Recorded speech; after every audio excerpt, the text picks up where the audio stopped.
Saatnya Anda menyaksikan informasi ekonomi dan bisnis di Kompas Bisnis, Saudara, bersama saya Yan Rahman. Saudara, ada informasi dari Menteri Keuangan Purbaya Yudi Sadewa yang merespons nilai tukar rupiah yang hampir menyentuh level psikologis Rp17.000 per dolar Amerika Serikat. Purbaya yakin nilai rupiah akan menguat secara perlahan. Purbaya bilang tidak ada alasan nilai tukar rupiah memburuk jika perbaikan dan roda ekonomi nasional berjalan dengan baik.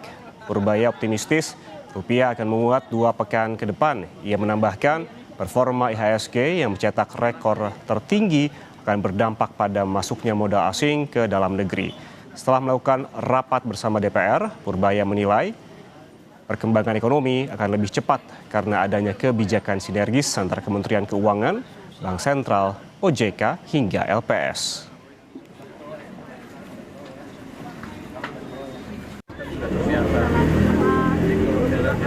Ekonomi akan menimpa.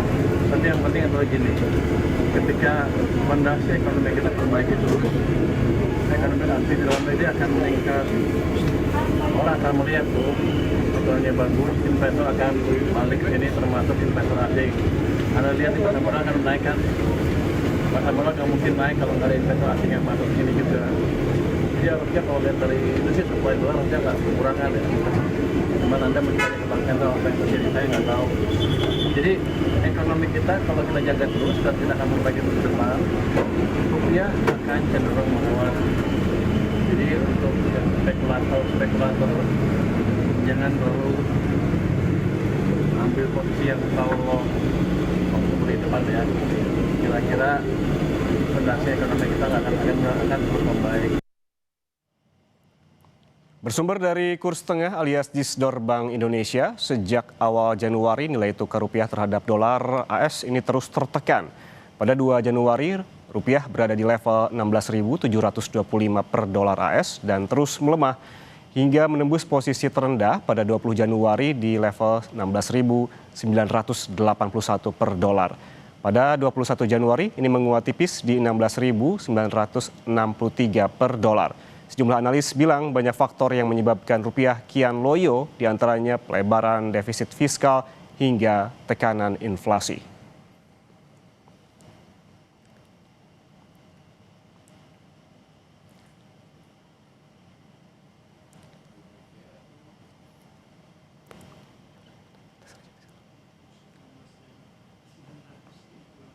Saudara, selesai jeda Kompas Bisnis yang kembali dengan informasi dari World Economic Forum 2026 yang digelar di Davos, Swiss. Ini akan dimanfaatkan pemerintah untuk menjangkau investor sebanyak-banyaknya. Informasinya usai jeda, kami kembali.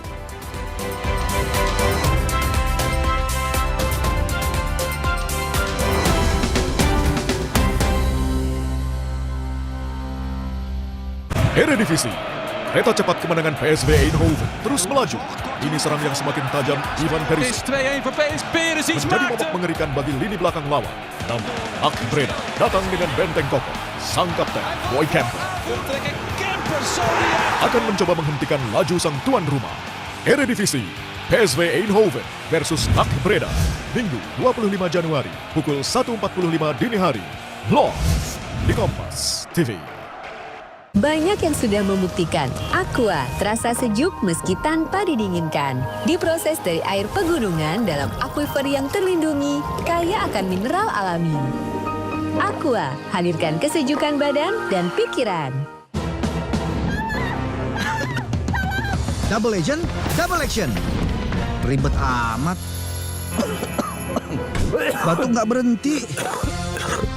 Ada Bodrek Batuk Double Action.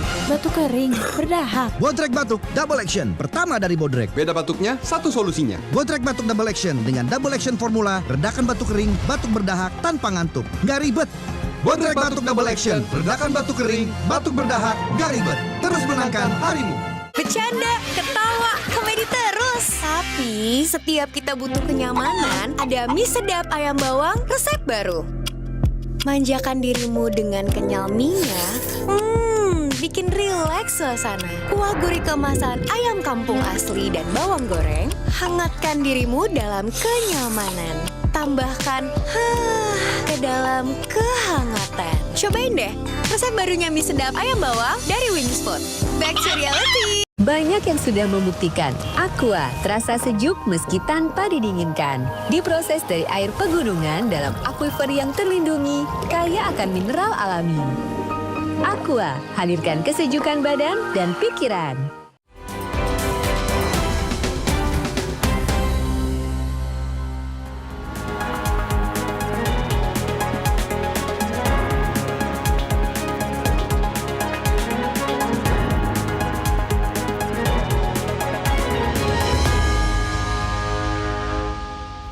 Saudara, Bank Indonesia menjelaskan pelemahan rupiah saat ini diakibatkan oleh kombinasi faktor eksternal seperti rencana invasi Amerika dan domestik termasuk bursa deputi gubernur Bank Indonesia.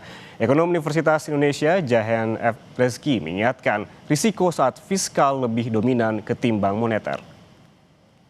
Juga ada faktor-faktor domestik, tentu saja tadi kami sampaikan aliran modal asing keluar, juga karena juga ada kebutuhan falas yang besar dari sejumlah korporasi, termasuk oleh Pertamina, PLN, maupun juga Danantara, dan juga persepsi pasar.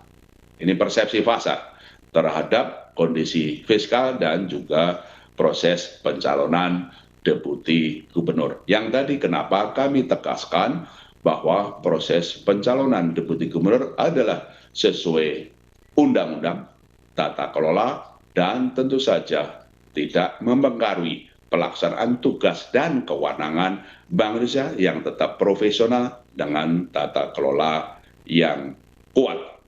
Dan tentu saja pelemahan nilai tukar itu juga terjadi di berbagai negara. Kita ke point of view masalah moneter, Pak Jahen. Tadi kita bermain di pertumbuhan kredit. Sebenarnya BI rate 4,75. Kategorinya mana sih?